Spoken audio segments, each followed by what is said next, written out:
night, Kapeash. Good night, Kapeash. Good night, Kapeash. Good night, Kapeash. Good night, Kapeash. Good night, Kapeash. Good night, Kapeash. Good night, Kapeash. Good night, Kapeash. Good night, Kapeash. Good night, Kapeash. Good night, Kapeash. Good night, Kapeash. Good night, Kapeash.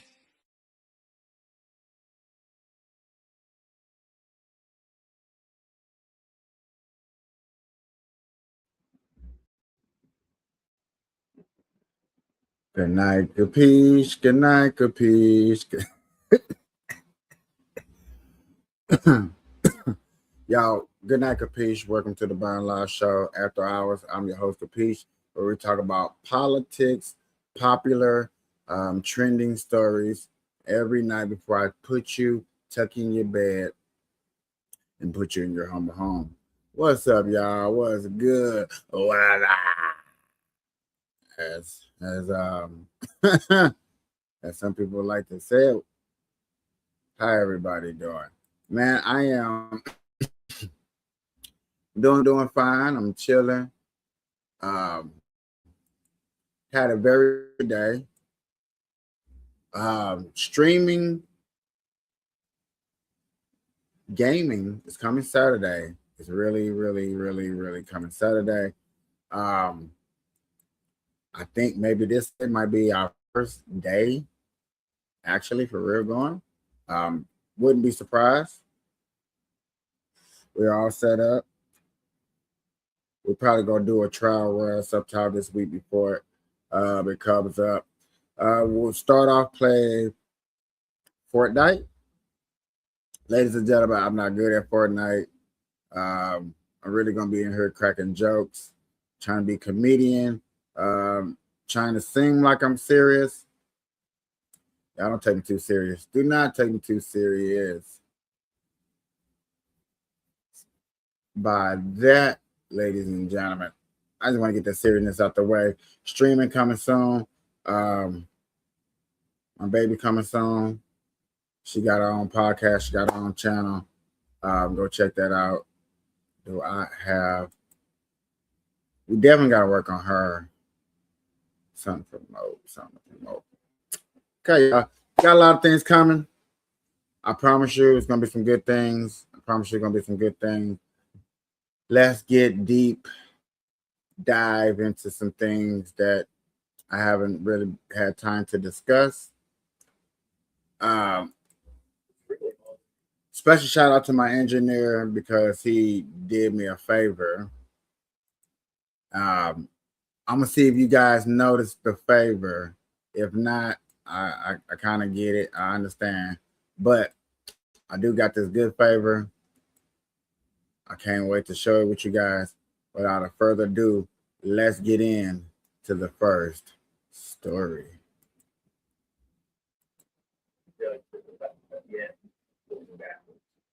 Are we not already at the end?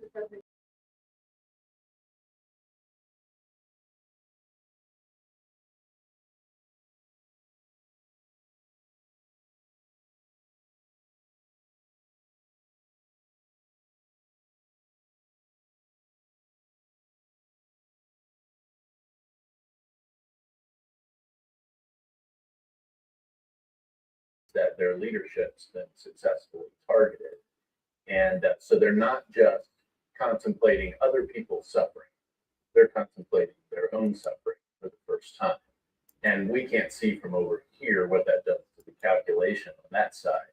Nonetheless, they're human beings like everybody else. And that's going to factor into how this plays out here in the next few weeks. I'm glad that we got Kevin's very charitable interpretation of what Donald Trump is claiming on a daily basis, that we've won. But the reality is, what the president is saying is incongruent with what's happening on the ground, and that's a scary. You know what? I did get asked this question earlier today. Is the war over?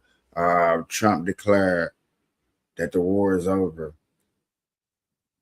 Now, I haven't heard that much. This is my first time hearing it with you guys. And what I'm hearing, I'm going to go into a little details. I'm going to let them explain it more. And I'm going to break down what is really going on from my perspective. I've been covering this for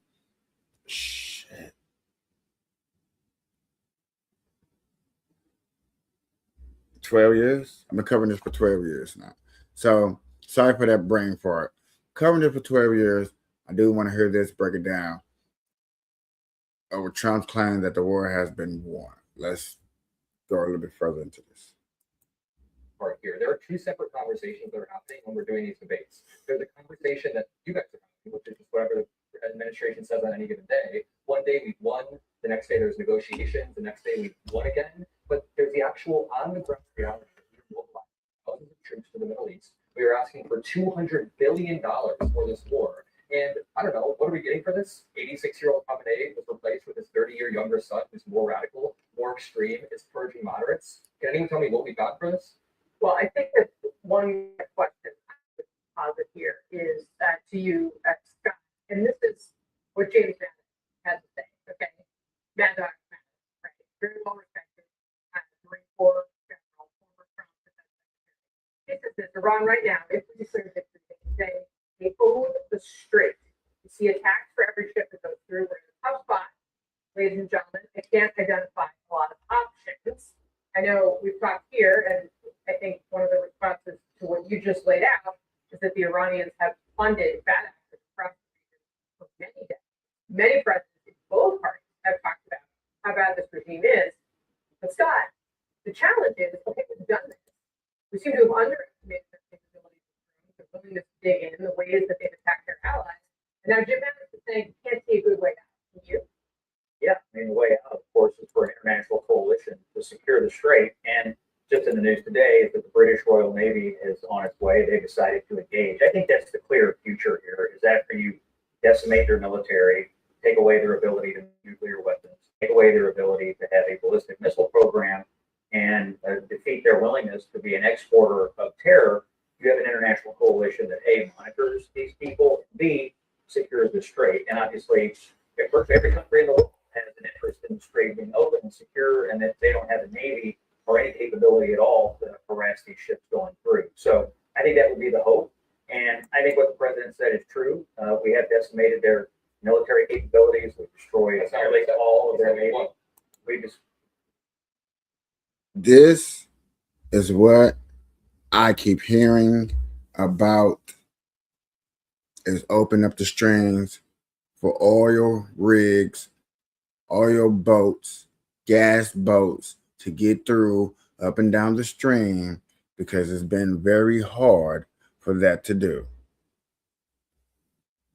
Just want to point that out. Destroy all of their navy. So one of the pieces here is to get the rest of the world engaged in the strait. I think they're on the way to do. Do you think that What's really interesting is we know that it's not over because we don't even clearly understand why we are there in the first place.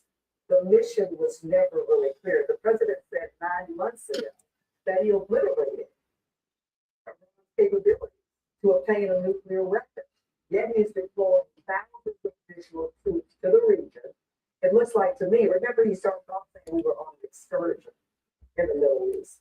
Looks like to me we're in a war and preparing for a ground war with no clear way out.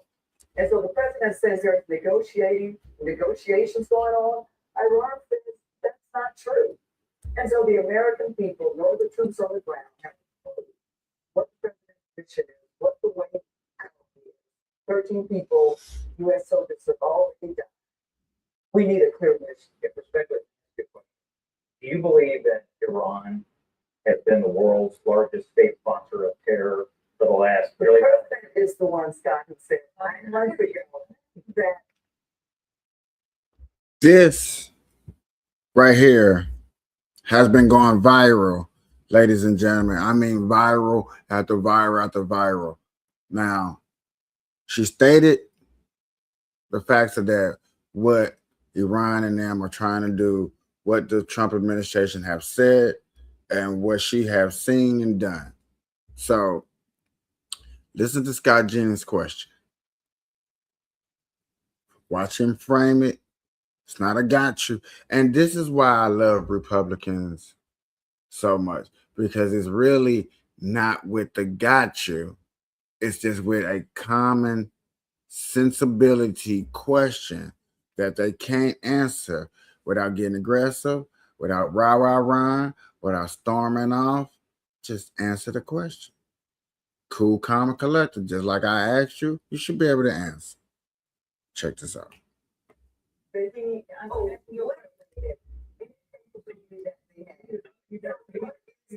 the solution now?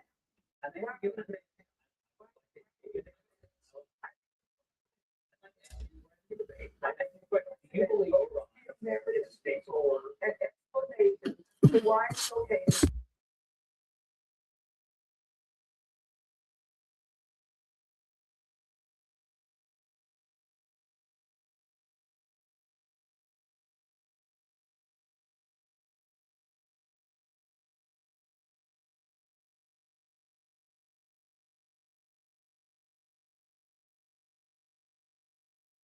Number three, they lie about their they lie.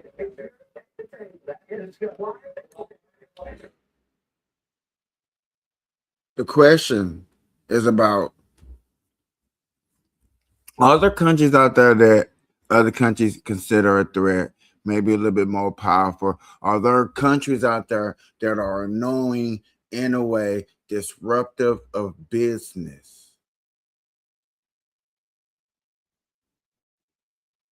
That's something that we're looking at and that we're paying attention to, and we want to discuss and decipher which is which so we can make a better plan towards the future.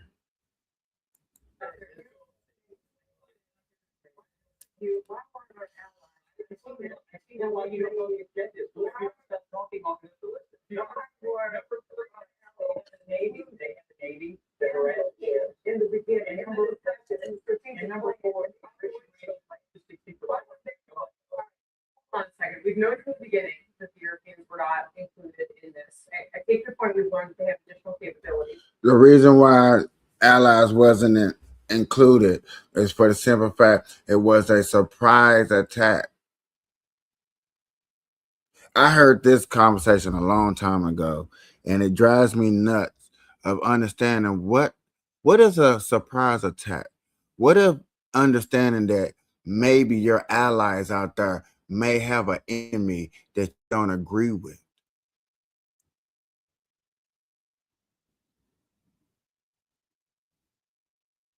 That's what we're trying to say. That's what we're thinking about. That's the movement that we're trying to put together. But we can't tell everybody those strategies, those moves like that, because then the enemies can tap, can hack, got a spy, got a sleeper cell in these positions, and then we don't get what we're trying to do. But also, this president has struggled to tell a straight story to the American people about why it is and his administration, right? I mean, Marco Rubio was out in the Marco Rubio was out in the explanation saying, well, we thought Israel was going to act, so we needed to do it. Okay, now we have the president today saying that we are having, that he is having conversations with the Iranians, and that they gave him a present, and that this is part of why he's encouraged by the state of the negotiations. I would like to play that moment for you, and then we'll see if we can get our conversation a little bit more around that. They did something yesterday that was amazing. Actually, they gave us a present, and the present arrived today. It was a very big present worth a tremendous amount of money. And I'm not going to tell you what that present is, but it was a very significant prize. It was oil and gas related, and it was a very nice thing they did. But what it showed me is that we're dealing with the right people. Does anyone sitting here have any? I'm sure Scott does. Because none of us are in the room for the negotiations. Either. You're not, obviously.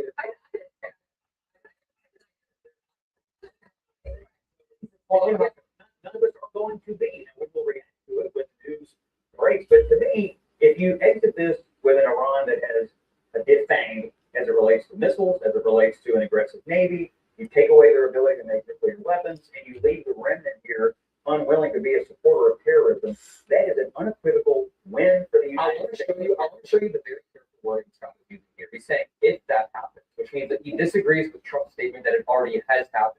I cannot believe you invoked an international coalition 2 minutes ago when Trump already tried that. Trump announced 2 weeks ago he was gathering an international coalition of ships to escort their countries to escort ships through the Strait of Hormuz. Guess what? No countries answered because he spent the past year threatening to invade Greenland. So now he said he didn't need them. I mean, he said he didn't need them. Okay, then he comes all the way back around to say, listen, I didn't break up with her. I'm sorry, she didn't break up with me. I broke up with her. I didn't need them in the first place. It's screwed. Do you agree with yes or no? Do you agree with Trump with this war one? I agree that we have devastated. You agree that we won? You said we won. Yes or no? It's not a hard question. Well, I mean, it's not destroying their military capabilities, their missile capabilities. We haven't. Wait, if that's true, why can't the Strait of Hormuz be open if the military is destroyed? Hold on 1 second.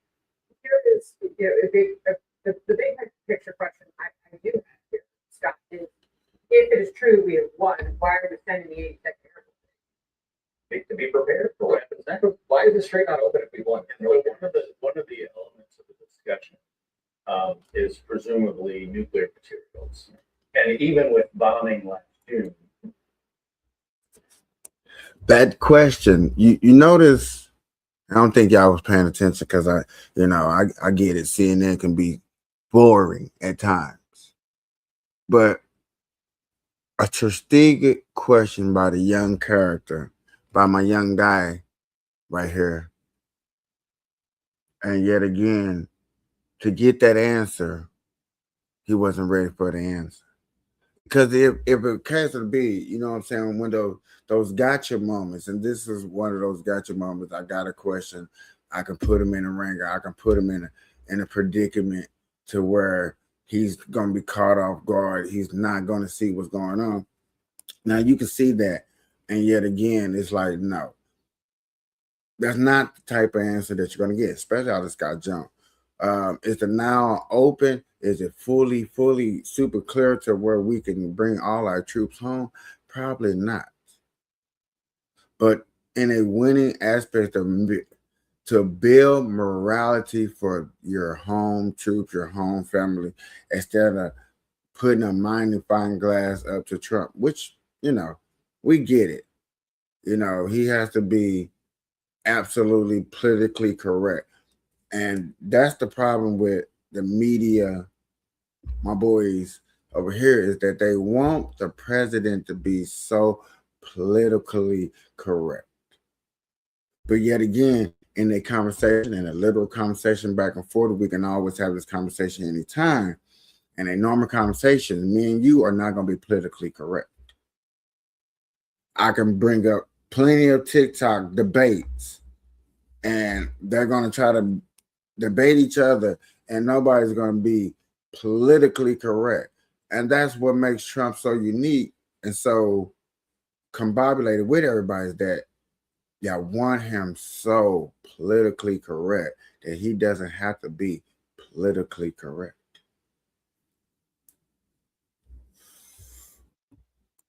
Is presumably nuclear materials. And even with bombing last June, nuclear materials don't go away for thousands of years. And that material can just be dug up and used. So one of the, really to me, the only reasonable basis to put our folks in Iran is to recover materials after an agreement is finished. Would you support that, putting American boots on the ground to cover nuclear material? And to recover materials, yes. So not in combat troops, you're saying under. Would you support it? Well, we cannot exit this, in my opinion, without being able to assure the world that they do not have enriched uranium to the point of and purpose of building a nuclear weapon. So I mean, do you and Ken have a difference of opinion here? I mean, would you support using special operations for the paramilitary forces or potentially regular troops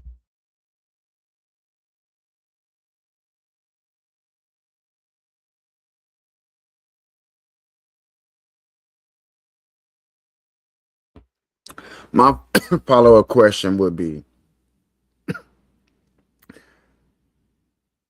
would you want a president that's willing to finish the and really think about this. Think about this.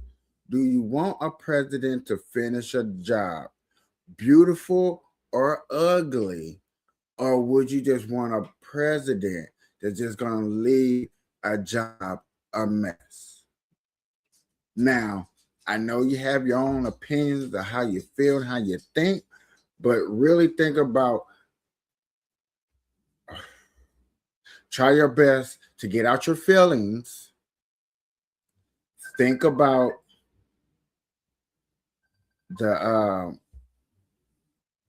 things that happened the last 4 years during the last administration and things that happened this year during this administration. And then you let me know what's going on. And you want to leave something a mess, or would you rather a president finish the job? I mean, you still got 2 more years. You know, we're still trying to clean up another war that started with not in our administration. Now, we done cleaned up the mess. We done started stuff and cleaned the mess normally. Now, this is one that's probably going a little bit longer than normal. But yet again, shutdown went normal than longer. And you would love, without a shadow of a doubt, to blame the Republicans and their hooligans and the mess for their things. But who was holding out on signing out on what's going on? To be leery of it, but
How what is the average Joe?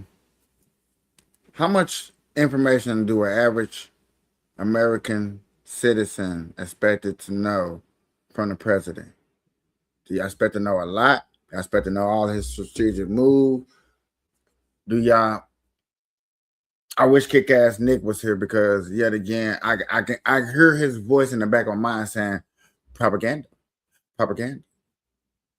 Oh, this is just a propaganda, and I was like, okay, propaganda. We're stretching and we're stretching this news that happen every day.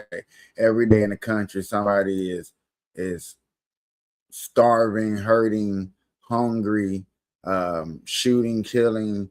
There's evil everywhere. Okay, but without stories, without outrages, without people reacting to these stories, you wouldn't have um, groups out here to regulate things and to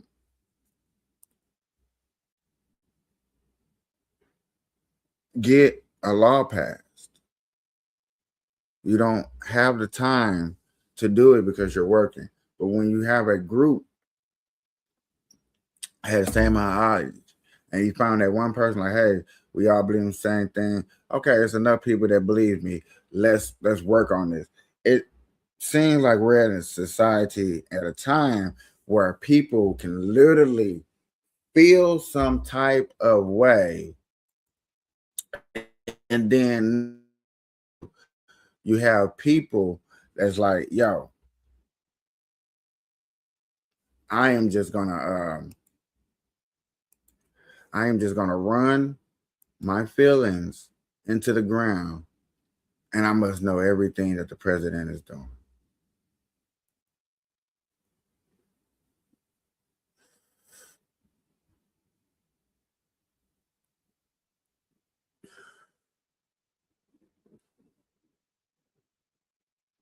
If the gas, if the government was open, if Trump was able to do what he wanted to do to get these gas prices back down, would we be really interested in what's going on in this war? If every company out there say, hey, any product that you want, we're gonna give you, we're gonna give you, we're gonna give you 17% off. Every company. Trump like, hey, y'all, they on my ass. Go ahead and give them a discount. You know what I'm saying? We're gonna do a tax write-off at the end of the year. Do you really think that y'all gonna be tripping off the war? You're gonna be out shopping. A lot of y'all gonna be talking about y'all ain't broke no more. I was never broke. I don't know about them broke people out there. I ain't. It's crazy when you hear the conversation talk about poor, and then I'm not poor. They ain't talking about me. And if you can sit up here and you don't hear them stories, I would literally laugh. I would laugh because you hear them stories. There are it's the middle class, which he's taking away, and that takes away the poor. But I ain't poor because I ride a Lexus, I drive a BMW. You know what I'm saying? I got 3 kids. I still go to the club. You know, my hair done. My kids got J's. You know what I'm saying? I ain't poor, but yet again we poor because yet again I feel like I should be on food stamps. What the fuck? Did y'all hear that? I know nobody paid attention to what I just said. Y'all think I'm just rambling, but if you really just listen to what I said about how I'm doing good, I'm not poor, but I'm poor because I feel like I deserve food stamps because I'm barely making.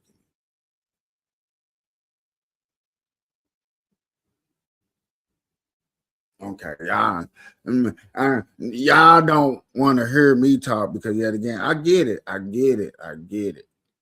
didn't make no sense to y'all. That didn't make no sense. That went over your head. I get it. So,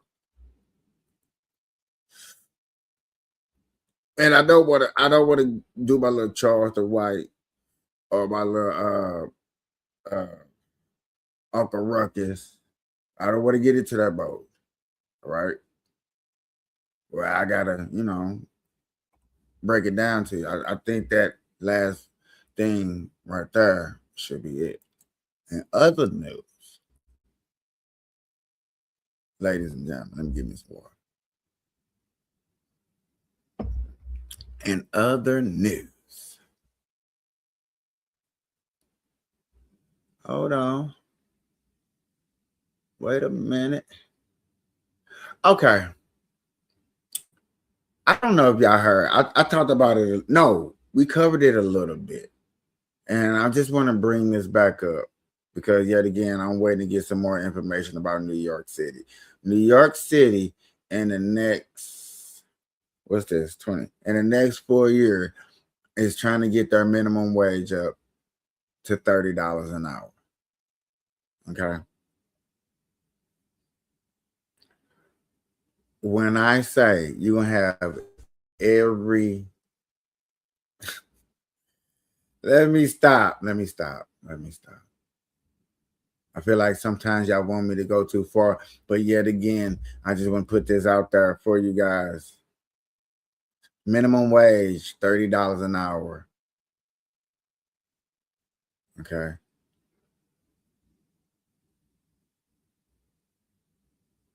You cannot make this up. I know some of you guys are going to be on your way out. I know it. I can feel it.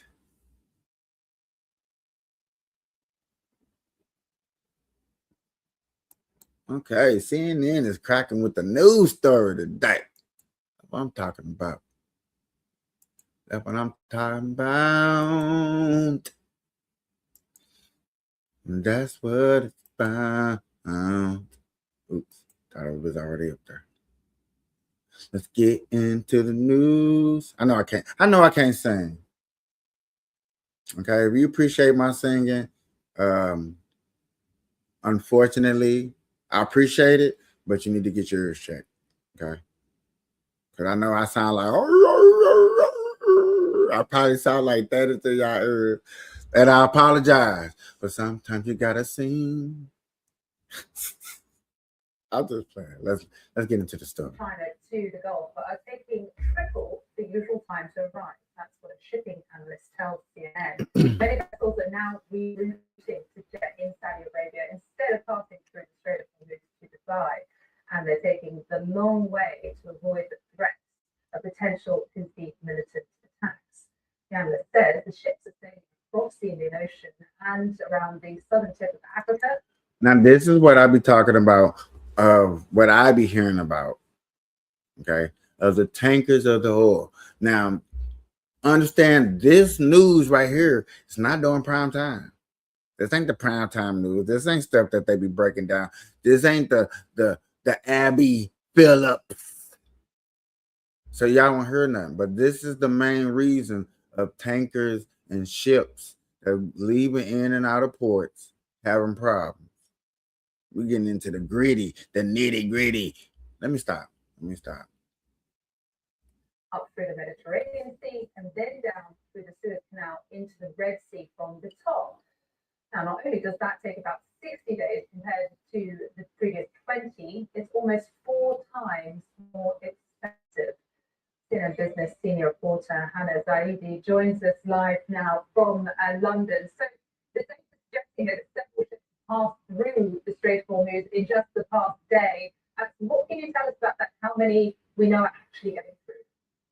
Well, Christina, data from Marine Traffic, which is a ship with a traffic and maritime intelligence provider, saying that at least 3 vessels and a cargo ship appear to have passed through the strait in the past 24 hours. But let's be clear, that's a trickle compared to the number of ships that were moving through before the war. The International Maritime Organization said last week that nearly 2,000 vessels are trapped in the Persian Gulf, so adjacent to the strait. And as you laid out in such detail, the companies are coming up with all kinds of ways to try to avoid the strait, going all the way around the southern tip of Africa, even trying to avoid parts of the Red Sea as well. And so we're getting these kind of very circuitous routes, adding huge costs to shipping. And it's unclear whether that will really be enough to move the amount of goods that need to be moved. We're seeing trucks lining up at the Saudi Arabian Jeddah, and we also know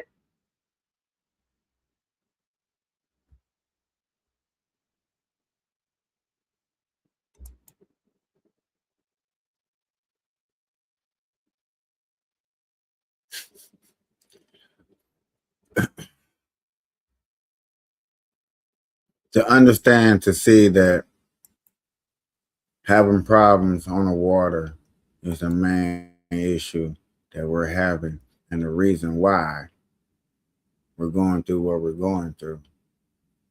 Okay. I want to switch over to some economic basketball. Because they're ready for some playoffs.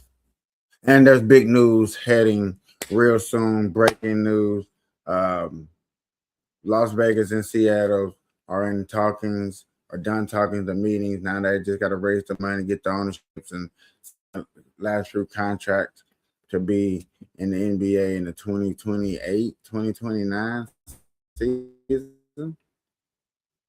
Still got some things to go, but yet again, there's been some things popping and cracking. So let's definitely.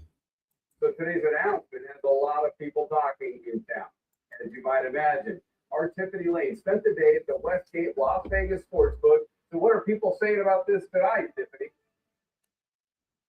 Yeah, Dana, I have to say the sportsbook today, at least, everyone seems pretty excited. They're giving positive feedback. The goal is to have this team in place in the 2028-2029 season. One thing I'm hearing from experts is that the economic impact, that'll go much further than basketball, hopefully with what they're noticing with other sports teams who haven't tapped take list. I think they would do well. No shortage of excitement at the Westgate Las Vegas Superbook, where several people say they're excited about the possibility of an NBA team coming to town. And they have an NBA. Yes, I would go to a game, no doubt. I know there's tons of basketball fans here because they have summer league here already. So a lot of NBA fans come here for that. That is a key thing. A lot of people already go to basketball games. There's a lot of big championship tournaments here. When you host a lot of championships, a regular season game, a tourist town, is in this day and age, 2028, 2029, is be uncommon for Las Vegas not to have all four major teams: basketball, hockey, football, baseball, and either be good, poor, whatever their ranking is, still being in competing with things, building more revenue in the town. And people, that's the thing where people are skeptical of people like me. Is the revenue going to be spread out equally amongst the city workers instead of keeping it on the strip where that money is not cycled? It is only staying in the hands of riches. And people are like, oh, well, Michael, that's what happens everywhere. You know, the rich get rich and the poor stay poor.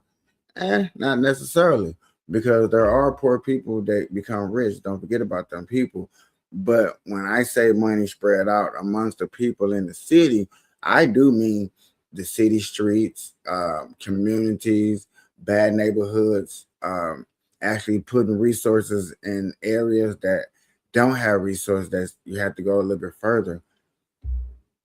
Vegas is a little bit more awkwardly spread it out than people don't understand. We don't have that many highways reaching areas. So therefore, to have resources in an area, they're in areas, but they're in major big areas and small little areas, small little sections.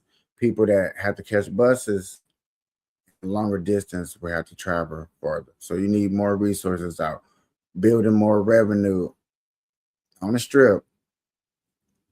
Hopefully, can spread the money out amongst the regular people, not just going to just the schools. Revenue going to schools is already doing a shitty job. So we need to find other ways for resources and money to build up communities.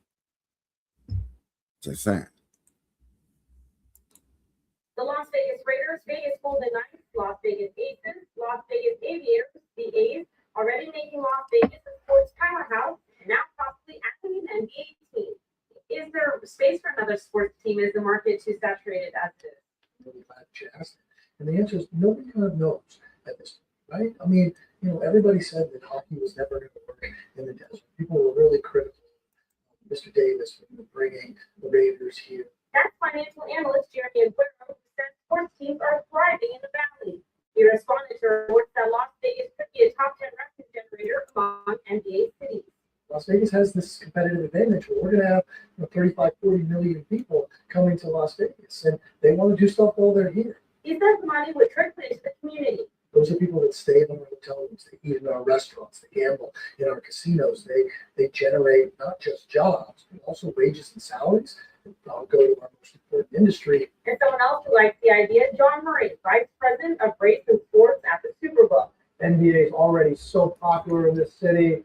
It sounds like the Las Vegas franchise would be in a division with the Suns, the Clippers, and the Los Angeles Lakers. When you look at something, I hope that doesn't happen for real, to be honest with you. But when you look at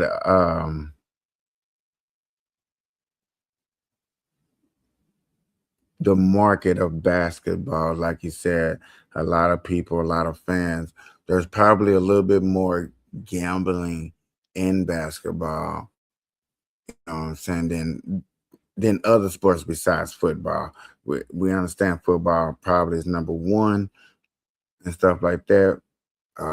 You still got horse bet rating dogs and stuff like that. But other than that, outside of that, you're probably gonna think that basketball is probably number two, you know what I'm saying, up there in the rankings of gambling, especially against hockey and baseball.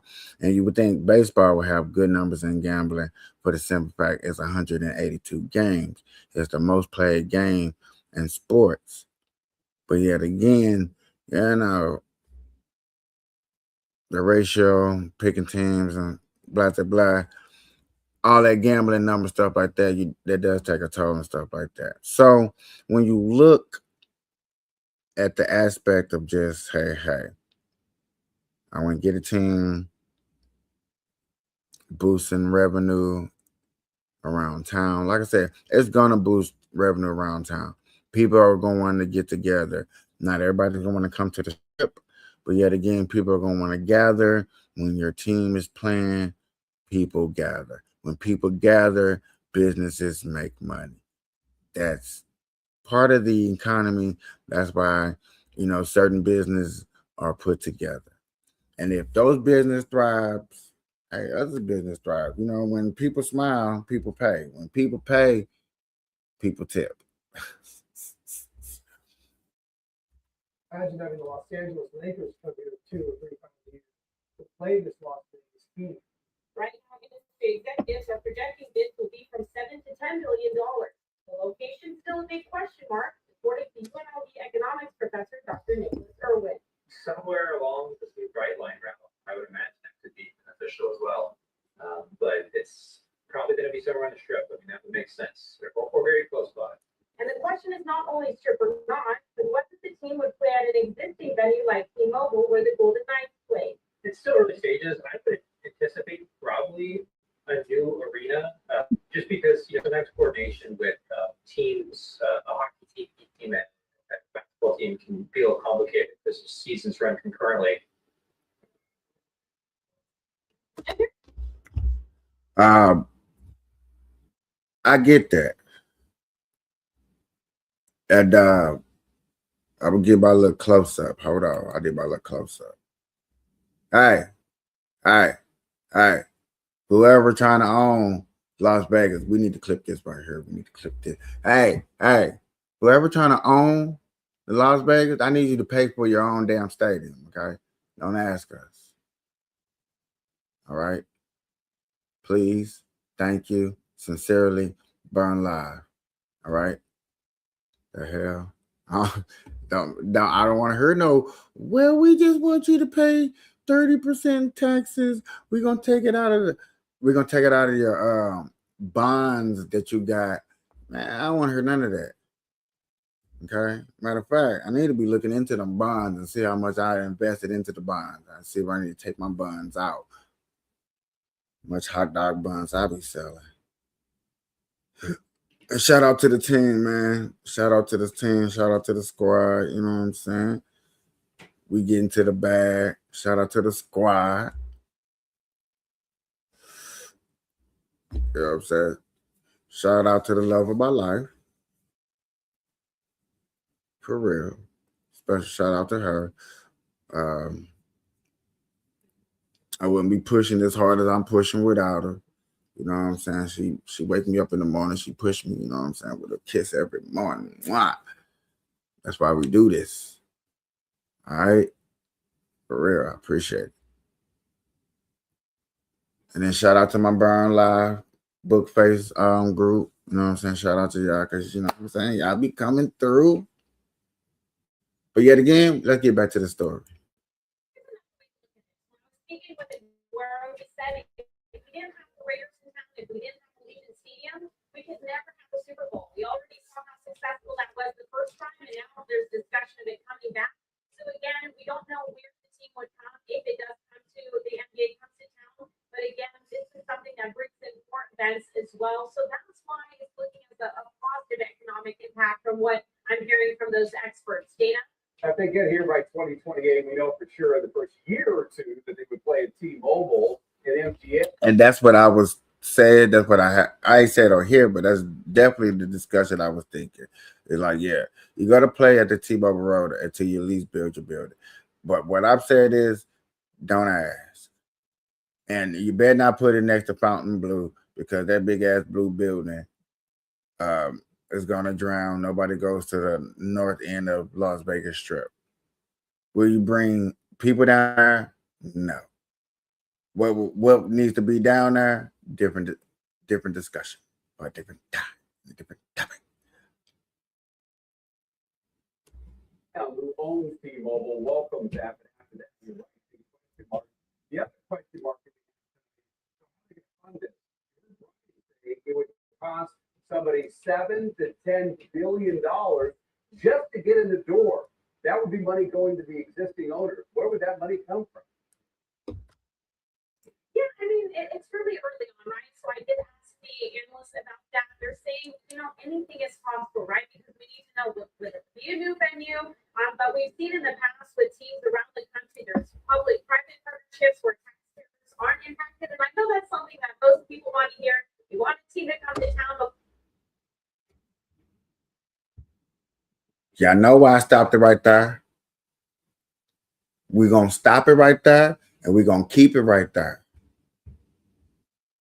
Don't look into no bonds. Don't look into no taxes. Don't look into no gold. Don't look into no reparations. Okay? Don't look into no Black Negro fund. Don't look into no KKK funds. None of that. And see, that I said both sides, so you can't say that I'm racist. I know that's the most corniest joke, but it's supposed to be a joke. Okay. It was a bad joke, I get it. we don't want it to come out of our pockets. So we're just going to have to wait and see through time. We know this is not 100% certain, but a lot of people are hoping that this could come to town, and we'll just have to provide those updates as they become available.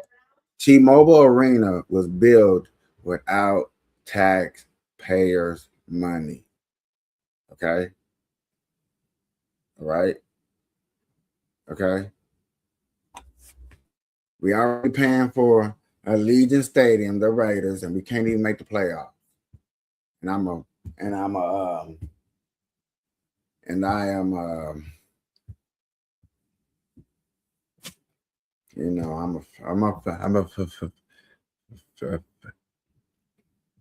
a fan, okay? All right? I ain't gonna keep paying for a team and don't make the playoffs. I will pack my bags and move, okay? Colorado looking mighty nice to me. Ski slopes. Go talk to Dion, go get a Dion. Hey, Dion, why don't you help? You know what I'm saying? You already got the key. You know what I'm saying? I'm trying to get spotted. What's up, Dion? I'm tripping. I think I'm tripping. I'm tired of people saying that I'm tripping. The Westgate Sports Superbook. I'm Tiffany Lane. Back to you, Nate. Okay, Tiffany, thank you so much. That's the time.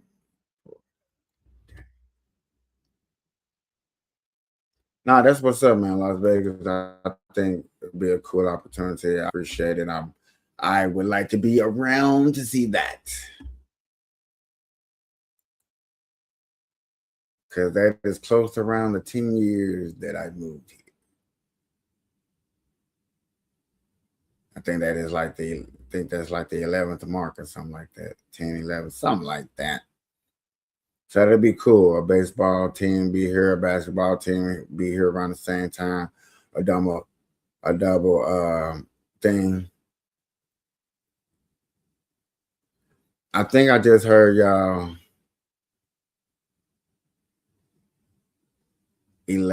April 6th. WNBA will be having an expansion team.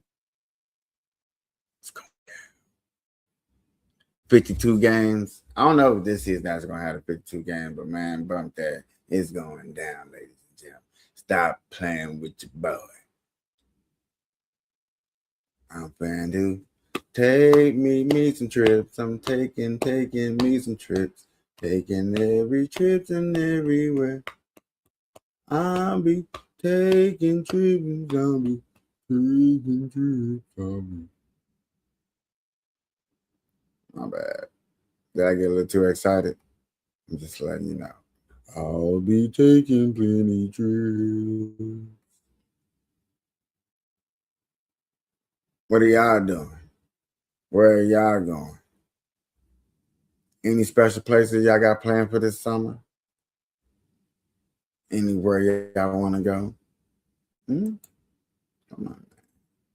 Come on, man. Talk to you.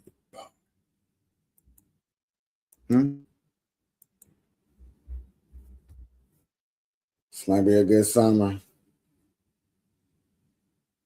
Hearing places cracking down on ghetto-ness, crime, corruption, things that not organized. Saying, hey, just listen to the news. I know you're gonna tell them, oh man, they only attacking certain people and them. Hey, look at the news. Check the news out. They cleaning house. Okay. Cleaning up these streets. They wondering what we're doing. They were like, we're cleaning up the street. We're tired of you, what you're doing. Huh? Tired of this. Y'all be wondering, man, this is the Burn Lock. I'm your host, Kapeash. This is Good Night, Kapeash.